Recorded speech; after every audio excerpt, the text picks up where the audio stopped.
This week on Life and Faith. I felt uncomfortable even talking about the word God. I would say the G word. Instead of saying God, I would say the G word, if I needed to use that word at all.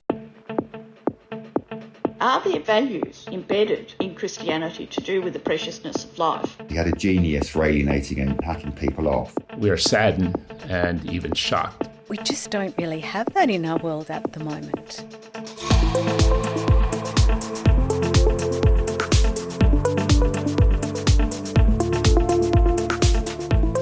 Welcome to Life and Faith from CPX. I'm Simon Smart. And I'm Justine Toe. The Camino de Santiago has been described as an 800-kilometre long cathedral in the film The Way, My Way, which follows the experience of Australian filmmaker Bill Bennett as he walked the Camino de Santiago, or the Way of St James. It all started on that holiday in Spain. The pilgrims. Pilgrims?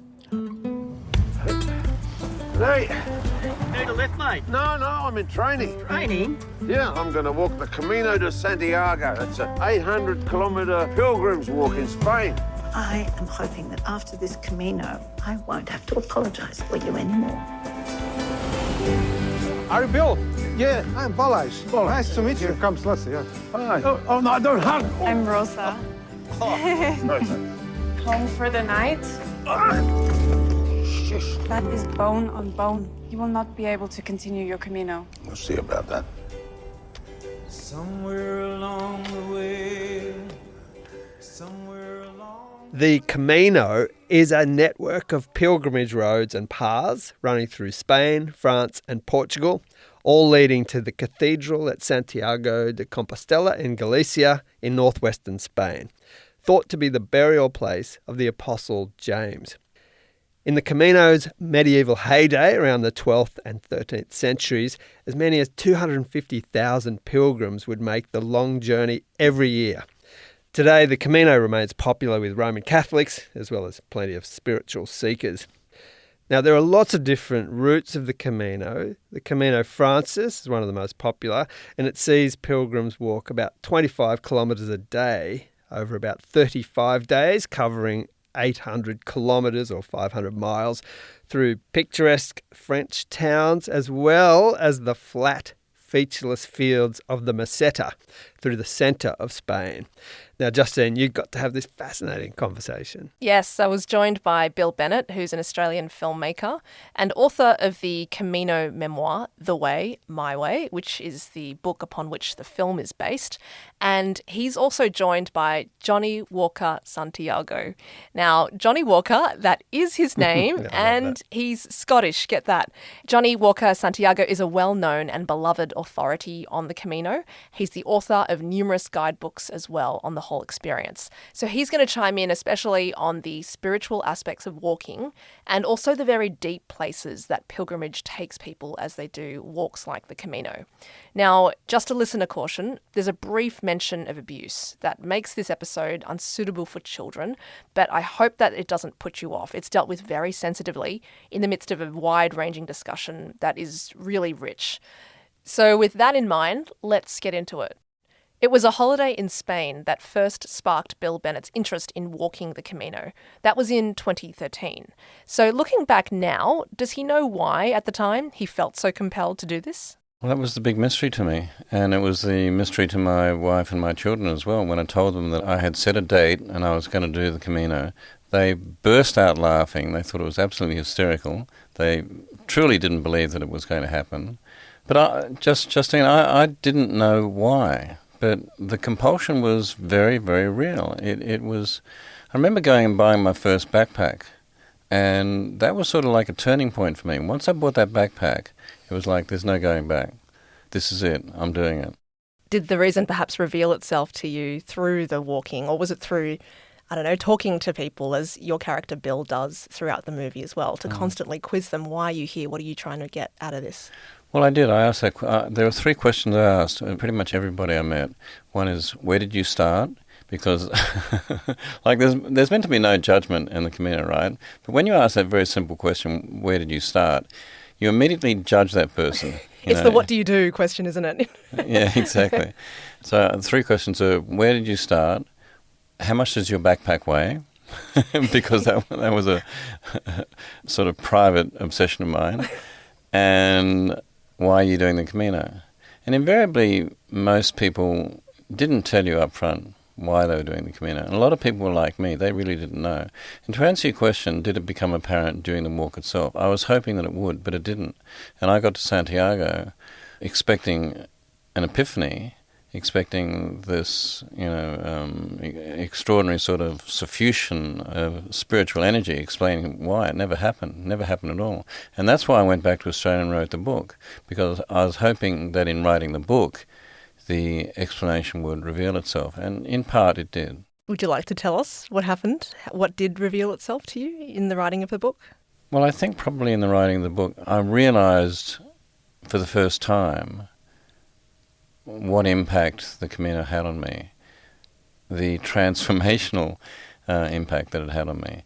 So I finished in May. I wrote the book in September of that year, a little bit of distance, but Justine, the real reasons have really become apparent in the years afterwards, not in the months afterwards. And that's one of the extraordinary things about the Camino, I think, that the resonance that it has, the reverberations that it has, carries with you for years and years. It really does. Do you think, John? Absolutely. Like your film expresses, I think, abundantly the transformational nature of the Camino, but the experiences are so profound. Now, I don't mean serious experiences all the time. There's plenty laughter and meeting local people and drinking and conviviality with other pilgrims, but also long periods of self-reflection. For some of us, long periods of prayer, meditation, reflecting on your life. And that's the thing, that it's the alchemy of all of these things that causes the great change that is lifelong. It is lifelong. Before we get to the spiritual revelations and what's happened in the years since, can we talk about your obsession with the backpack and how much it weighs? The question you asked people. I've never walked a pilgrimage. I did not know that there is this rule that your backpack needs to be 10% of your body weight. But I'm wondering whether you could speak Justine, could we just agree? You haven't yet walked the I haven't yet. Santiago. I am very inspired to go on a pilgrimage after this film. But maybe could you speak to the simplicity of that experience, how you need to whittle down your worldly possessions to just what you can carry on your back and comfortably? There is a scene in the film where Bill is shown shaving, and he's using a very cheap disposable razor. And he points out in this scene that at home he uses an expensive 4-blade razor with an aloe vera strip. And he asks the question, when did my life turn from being one razor to 4 razors? It's a beautiful line, yeah. Yeah, when did my life become complicated? And then he says, the Camino is all about simplicity. And he finishes off by saying, your possessions are your burden. And that's one of the big things that came from me at the end of the Camino. Your possessions are your burden. And you get home and you look around, and if pilgrims are like me, you look around at all the things you've accumulated in your life and realize you don't need them. You just don't need so much stuff. And when you walk for 30 days, 40 days, however long, with everything you need on your back, it has to be absolutely totally essential because you are carrying your world on your back. And John says in the film, and I think it's one of the really profound moments in the film, that if he lost everything, then, John, you express it probably better than I do. Yeah, no, I'd love to hear John. Well, just as a precursor to that, I became very aware in my life that I was drawing my inner security from the construct that I'd made around myself. My wife, my 2 children, the big house. House not big enough, let's build an extension. We've got 1 car. No, we need 2 cars. And so we build things around ourselves to give us confidence and to give us our reality. And I realised that wasn't enough for me. And maybe for quite a long time it hadn't been enough. And in walking the Camino de Santiago, I had a very profound realisation. I was walking along and I had done exactly the same thing with my rucksack as I'd done with my life. I spent my youth on the Scottish hills, so I prepared as if I was going on an Arctic expedition. So I had everything in this rucksack, including a thermos flask and powdered soup in case the weather was cold. I packed a shortwave radio so I could stop and listen to the BBC World Service. Ridiculous. And I was carrying so much weight, I got terrible blisters. And so I started to discard stuff to make the burden lighter. And I realised, if the people who love me stop loving me, if the stock market crashed and my pension fund collapsed and I had no money, if the house burned down and I hadn't renewed the insurance, then all I had to do was pack 2 pairs of socks, 2 pairs of underpants, 2 T-shirts and a few other things in my rucksack and feel perfectly free and, more importantly, content and happy walking in the Camino de Santiago. And that was a feeling of empowerment that has never left me. Would you say that the shedding of those physical possessions, I suppose, or the forced simplicity of the Camino, does that not only unburden you physically, but it also unburdens you emotionally and perhaps spiritually as well? Well, clearly that's the process that people experience, that we carry too much physical stuff and we start to throw it out because we're getting blisters and shin splints and sprains and pain. And then as you walk along, you know, the Great Mesetas depicted so beautifully in Bill's film, 200 kilometres of nothing. Of death, yes. Of nothing, that's right. Of nothing. But it's a time for profound reflection. And I think that's where pilgrims inevitably start to reflect on, who am I? Where have I been? More importantly, where am I going? And what do I need to discard? What things in my life do I need to deal with? You know, I always considered myself in relationships throughout my life to be a bit of the victim. And one of the great realisations as I walked along the Meseta was I had hurt as many people as had hurt me. And that was a great moment of profound realisation for me. And so we unpacked the bag mentally and spiritually as well as physically. Well, Bill, in the film, there's a lovely line, it's probably ripped straight from your book, that the Camino is an 800-kilometre cathedral. People are the confessional booths along the way. Do you want to offer us your take on why the experience unlocks something in people? I think it's something that I realised as I was walking, that it is a church, it is a cathedral. And whilst I'm not a Christian, I should say that on the morning that I started the Camino in St. John Peter Paul, I went into the church and I spent time in the church before I began the pilgrimage, because I do believe that whilst I'm not a Christian, you have to pay respect to the pilgrimage that you're about to undertake. And it occurred to me as I was walking and I was having these interactions as John described, and people would come up and tell me their innermost secrets. And I'm sure that they were, and sometimes they told me so, that they were telling me things that they had never told anybody else. And then they'd walk on. And as Bill says in the film, it's because the Camino allows that sense of freedom to be able to speak like that.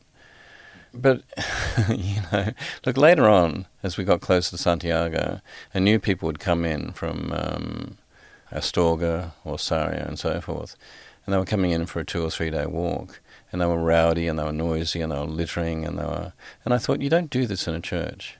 You don't speak like that in a church. You don't litter in a church. And why should you do this on the Camino? And I became very protective. Well, it sounds like you entered a kind of ascetic space. There's something about the experience, maybe the unburdening of your physical stuff that, opened up all this other spiritual stuff as well, kind of made you a kind of, pilgrim, right? This is the language that gets used of people. Look, absolutely. I remember coming off the Meseta, and I can't remember exactly where it was, but, I had spent this long period of time reflective. You see, the thing about the Meseta is this, and particularly if you've got poles, you get into this sort of hypnotic state. You've got this tick, tick, tick, tick, this metronomic sort of, sound of walking, and you become aware of your breath. And it is very, very much a meditative state. And that is, I do think that the Meseta defines a person as a pilgrim. I can't imagine walking the Camino without having done the Meseta. Can you paint a picture for people who aren't aware, like myself? Are we talking it's mountainous, it's No, uneven? It's flat. Right. It's flat. It's flat and largely featureless. And the wind blows, there's very little shade, there's long distances between villages and so forth. And as one of the characters says in the film, it is death. You know, it is a place where you move into this sort of existential emptiness. And that really brings you, I think, to a point of deep reflection as you walk. As I say, the sounds, the wind, all of these things add to this. It's quite a magical place. And 200 kilometres, you know, it takes quite a long time. And interestingly, Justine, as I was walking along the Meseta, the pain in my knee disappeared. Justine here. Before I let Bill go on, I should mention that he's doing this 800-kilometre pilgrimage on an injured knee. He had plenty of meds to dull the pain, but even that could only do so much. So for the pain to disappear, that was unusual. It was very, very strange. And it's not because it was flat land. I do believe that you move into this deeply spiritual place, which is healing. It is a place of healing. The way I describe the Camino to some people is this. It's a crucible. So you enter this crucible as, let's say, a metal. And then, as with crucibles, heat is applied. Now, in my case, the heat was pain. And so this heat is applied to the crucible, and as you're swimming around, you begin to melt. All the impurities within you begin to burn off, as happens in a crucible. And you finish the Meseta, or you finish the Camino, coming out of that crucible, in your elemental form, in your true form. And I really believe that. Other people that heat may be applied in different ways. It may not be pain, it may be something else. But that heat is applied. And I think that people come out of that crucible totally different to when they went in. And I do believe this, Justine, I do believe this. Without that pain, I needed that pain to make the changes that I made, because the pain humbled me. Yeah. It humbled me. It brought me back to my true nature, my true self, which is the God self. What do you mean by that? Well, I say I'm not a Christian, but I do believe in God. And I didn't believe in God before I walked the Camino. But you didn't have a parting of the clouds kind of like mystical moment at the same time. And these things happen gradually. For me, it wasn't one moment of epiphany. But no, the Camino was responsible for a huge spiritual awakening in me.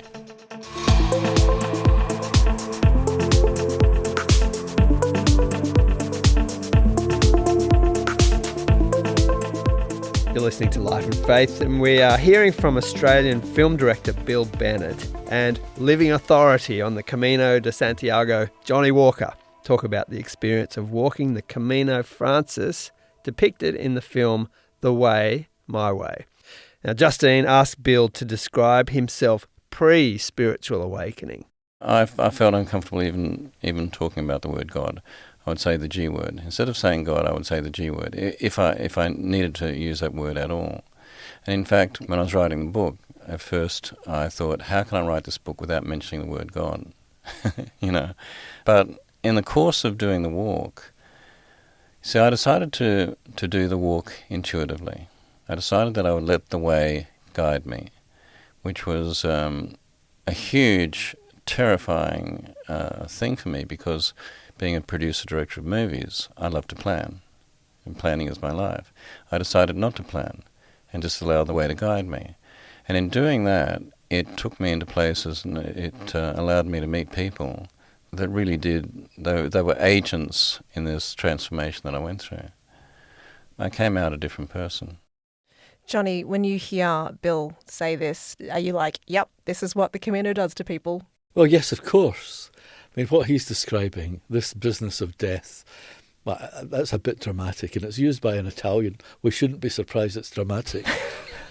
We talk about the Meseta being a period of deep reflection.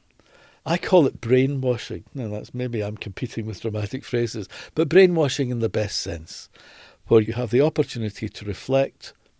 You know, for me, walking the Meseta, I discovered it was the thinnest place in the world. What do you mean by that? Are you familiar with it? It's a Celtic phrase. It's a phrase that we would use in Scotland and Ireland, where there's a moment, an experience, a geography, a place where you have a sense of the divine more than anywhere else. I was hoping you would say that. You're saying that the line between the natural and the supernatural is very thin. Is that what you mean? Thin. Yeah. Now, in my life, I've found, I'm a church organist.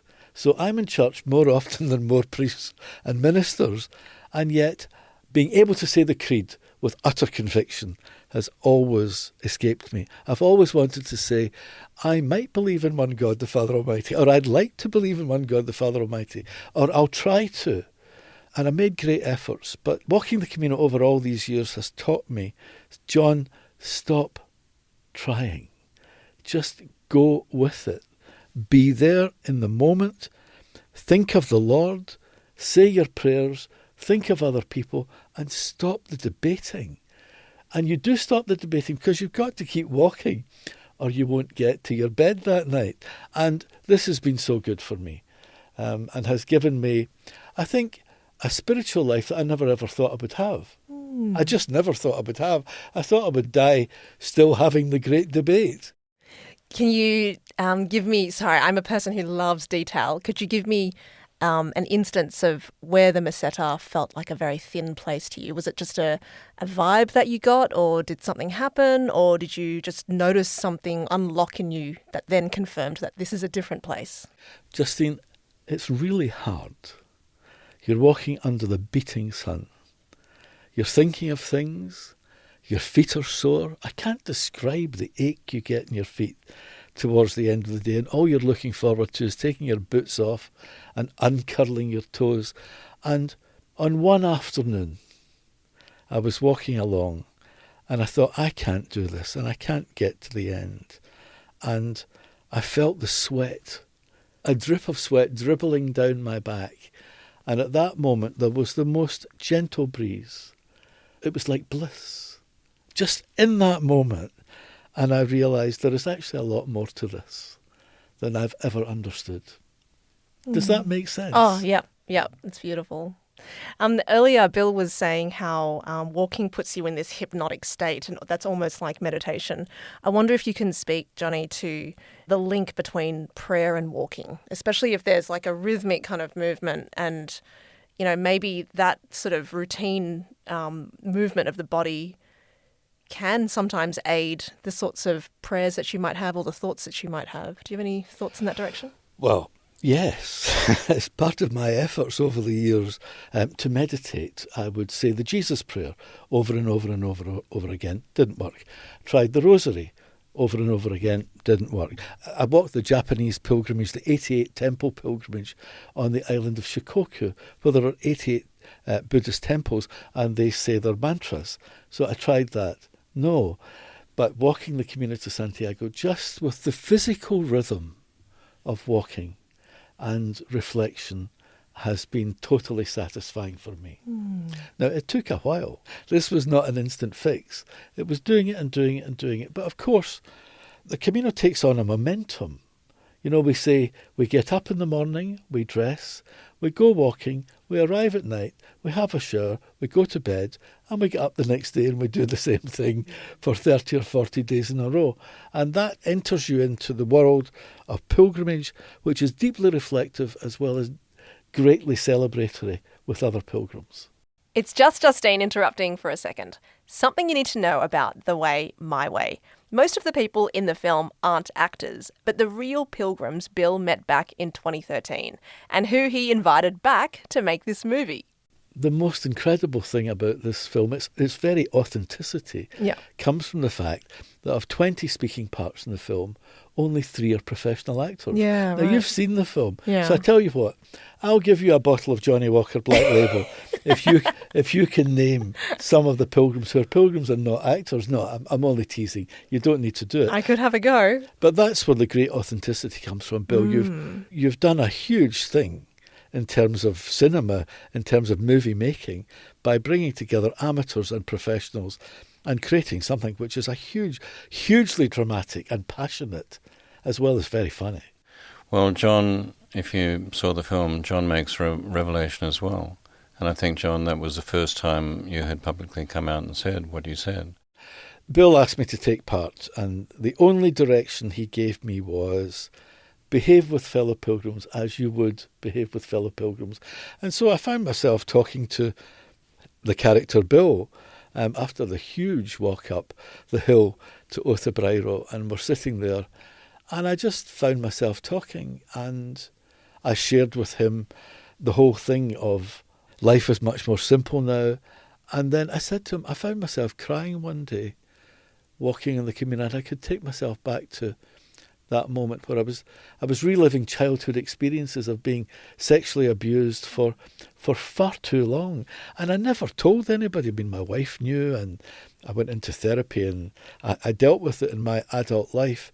And I realised this is how we all get better together, by sharing the goodness and sharing how we have moved on in life and how our spiritual lives have improved by dealing with things of the past. And I'd never told anybody, apart from my wife and my family and so forth. And here I was, and it was the realisation, my God, this is going to be in a movie that millions of people will see. But courage, brother, do not stumble. And I thought, let's just go with this and see where it takes us. Yeah. Very brave of you, John, very brave. Well, I have to say to you, Justine, I've already started getting emails from people who have seen the movie saying, thank you so much. I can identify with that. That happened to me, and so forth. And this is how the sisterhood and brotherhood of the pilgrimage works. Everyone's on the journey together. Well, as I say to Bill, we're all in the same lifeboat. Only yes. we're walking to Santiago and not sailing. Right. Yeah. So, Bill, you said that you didn't have a part the clouds kind of moment, but that in the years since there's been a quiet bubbling away, a transformation. Would you like to tell me more about that? I would love to hear it. It is actually a long story, but basically the person that I am now is 180 degrees different to the person that I was 10 years ago, before I started the Camino. Life is not a straight line graph, and my spiritual awakening, if you like, and I can call it that now. I was hugely embarrassed about this. Shortly after walking the Camino, I made a film on intuition. I had dedicated my walk to the making of this film. I'd had huge problems trying to get this film made, and I thought that I would walk the Camino to try and clear the blockages that were preventing me from making this film. And those blockages were cleared. Within a year of walking the Camino, after almost 10 years of trying to get this film made, within a year of walking the Camino, I was shooting that movie. And in shooting that movie and talking to experts on intuition from all over the world, spiritualists, religious heads, I went to Bhutan and interviewed the Prince of Bhutan and his Buddhist Grand Master advisor, people like this. I mean, in making that film, that was the next step in the spiritual involvement, if you like.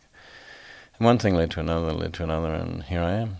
But it all started with the Camino. Yes, and so would you say that you're still on pilgrimage of a sort, like you're walking somewhere and the destination is on the horizon, but where are you on that journey? I think, and John can speak about this as well, but I think one of the big challenges for all pilgrims is to bring the Camino back home with you. The lessons that you learn, the experiences that you have can be very profound, and then you come back and you get back into your job, you get back into your family relationships and so forth. Your four-blade life. Four-blade life, that's right, with the aloe vera strip. Yeah. And it's very easy to slip back into old ways. And it does require a gear shift for you to remember, no, hold on, I'm going to be a pilgrim. You stand in a line and you get impatient, and then you realise, no, hold on a second, I had to wait 4 hours to get my Compostela. And I was patient then. I can be patient now, standing in this queue at the to get my car registered or whatever it is. So these sort of fundamental lessons that you learn on the Camino are sometimes quite hard to bring back into your daily life, and that's one of the challenges of being a pilgrim, I think. Do you have any wisdom for how we might bring the Camino into our everyday existences, Johnny? I think it depends on the reason that you walk for. Pilgrimage is a time set apart from daily life to walk towards a holy place. Whether you believe or not, it will have an effect. And pilgrims walk for all sorts of reasons, often for loss, often because they've lost a relationship, they've become divorced, they've become separated, a partner has died, a parent has died, and they're motivated to try and understand this life-changing event. And in understanding it, of course, their lives move on. Can I tell you a wee story? Please.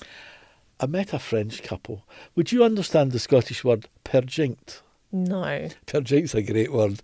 It describes small people who are very tidy and polite and precise. And this was this couple. And we were at dinner one night. And of course, as Bill is asked, and he asks in this wonderful film, The Way, My Way, why are you walking? And I asked them, and they kind of looked at each other to ask permission. Is it okay to tell him? And they'd had a daughter called Jacqueline. Now, the word for James is Jacques in French. So they called the daughter, without knowing any connection with St. James or Saint Jacques. Anyway, the girl at the age of 11 died suddenly. And one day they were out walking in their town of Reims, I think, in France, and they saw a yellow arrow, and they saw that this was the Camino to Saint Jacques, the Camino to Santiago. And so they decided to walk each year in memory of their daughter. And as they told me this story, I mean, the atmosphere became electric as they were experiencing the emotions of this. And at the end, the woman took her husband's hand. A single tear ran down her face, and she said, and now we're finished. We can let her go. After 11 years. And I thought, my God, their lives are going to be different from now on. So, yes, we take it back home with us. Are you finding yourself in the position of a unofficial kind of priest almost to people of the Camino? I mean, you are seen as the Camino legend, Camino royalty, well, but also Camino priest? I'm aware of this. Now, listen to me. There's no royalty and there are no legends. If you walk with me, Justine, on the Camino, you will walk the same steps as I do. You will walk the same path as I do. You will feel the exhaustion that I feel. We're all equal. I think you will probably move faster than me, though, because you're much more practiced than I am. Well, thank you, gentlemen. It's been so lovely to hear your experiences, so thank you. A pleasure. A real pleasure.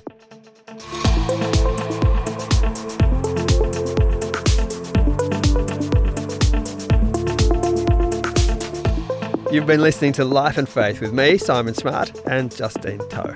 Yes, a big thank you to Bill Bennett and Johnnie Walker Santiago. I so enjoyed talking to them both. The film is The Way, My Way, and it's available to see in cinemas. Check it out. Now, if you've enjoyed this episode, please do share it with someone else who you think might like it. Also, leave us a rating or review, or email us if you love Life and Faith at podcast@publicchristianity.org. We'd love to hear from you. We would also welcome, and we need, support for the work we do here at CPX. If you are moved to assist in that way and would like to donate, go to publicchristianity.org to become part of the CPX family. As always, we thank our pilgrim producer, Alan Douthwaite. Next week. There are about 500 people at the moment who are cryogenically frozen. This is when pretty much as soon as you die, you have your body pumped full of liquid nitrogen, I think it is, and stored upside down in a giant refrigerator in the hope that scientists in the future might be able to resurrect you. Some people have chosen to cryogenically freeze their pets. Apparently there's a chinchilla somewhere or other.